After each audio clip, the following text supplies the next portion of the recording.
एक समय की बात है, एक बड़े से गांव के बाहर एक बौद्ध भिक्षु अपनी कुटिया बनाकर रहा करते थे। बौद्ध भिक्षु बहुत ही बड़े ध्यानी और बुद्धिमान व्यक्ति थे।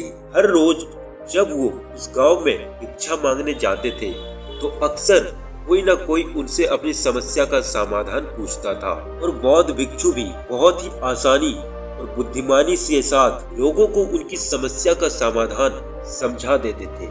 ऐसे ही वो एक दिन भिक्षा मांगते हुए उस गांव के सबसे अमीर व्यक्ति के घर जा पहुंचे। उस अमीर व्यक्ति के घर एक बहुत ही बड़ी समस्या थी और वो समस्या ये थी कि अक्सर उसके घर के लोग आपस में लड़ते झगड़ते रहते थे। उस घर में शांति और आपसी भाईचारा की कमी थी। इस बात को लेकर वो अमीर व्यक्ति बहुत ही ज्यादा परेशान रहता था। उस अमीर व्यक्ति ने बौद्ध भिक्षु की बुद्धिमानी और दूसरों की समस्या को सुलझाने के बारे में सुन रखा था। तो जैसे ही उस व्यक्ति ने उस बौद्ध भिक्षु को उसके दरवाजे के बाहर खड़ा देखा तो वो दौड़कर उन्हें बुलाने चला गया और अपने नौकर को भिक्षा के लिए कुछ भोजन लाने का आदेश दिया। नौकर रसोई से उस भोजन लेकर आया और उस व्यक्ति ने वह भोजन भिक्षु के भिक्षा पात्र में डाल दिया। बौद्ध भिक्षु उस अमीर आदमी का धन्यवाद कर वहाँ से जाने लगे तो उस अमीर व्यक्ति ने उस बौद्ध भिक्षु को रोकते हुए कहा, हे महात्मा, मैं आपसे एक प्रश्न पूछना चाहता हूँ। तो बौद्ध भिक्षु ने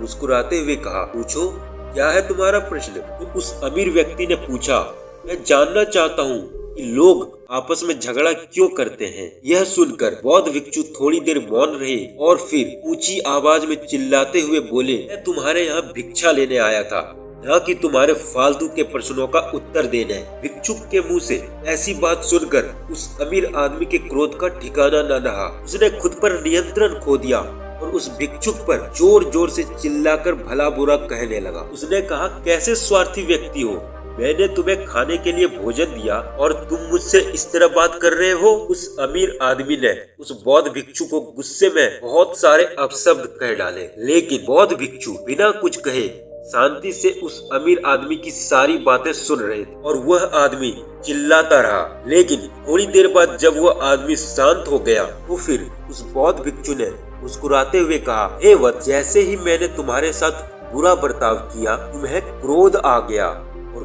क्रोध में तुमने मुझ पर चिल्लाना शुरू कर दिया, और अगर उसी समय मैं भी तुम पर क्रोधित होकर चिल्लाना शुरू कर देता तो हमारे बीच बहुत भयंकर लड़ाई हो सकती थी। असल में क्रोध करना ही सभी लड़ाइयों का जड़ है। जब एक व्यक्ति क्रोधित हो और दूसरा व्यक्ति क्रोध में उसकी बातों का जवाब देना शुरू कर दे तो लड़ाइयाँ बढ़ना निश्चित है।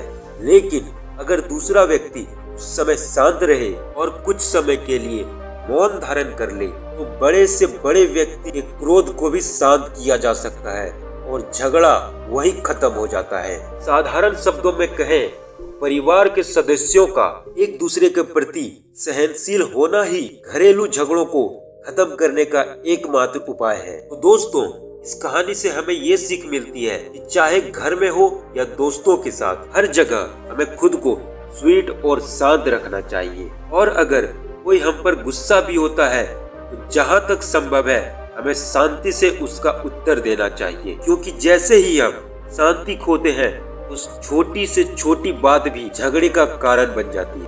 तो दोस्तों, अगर आपको ये बातें अच्छी लगी तो प्लीज इस वीडियो को लाइक और इस चैनल को सब्सक्राइब और शेयर ज्यादा से ज्यादा करें।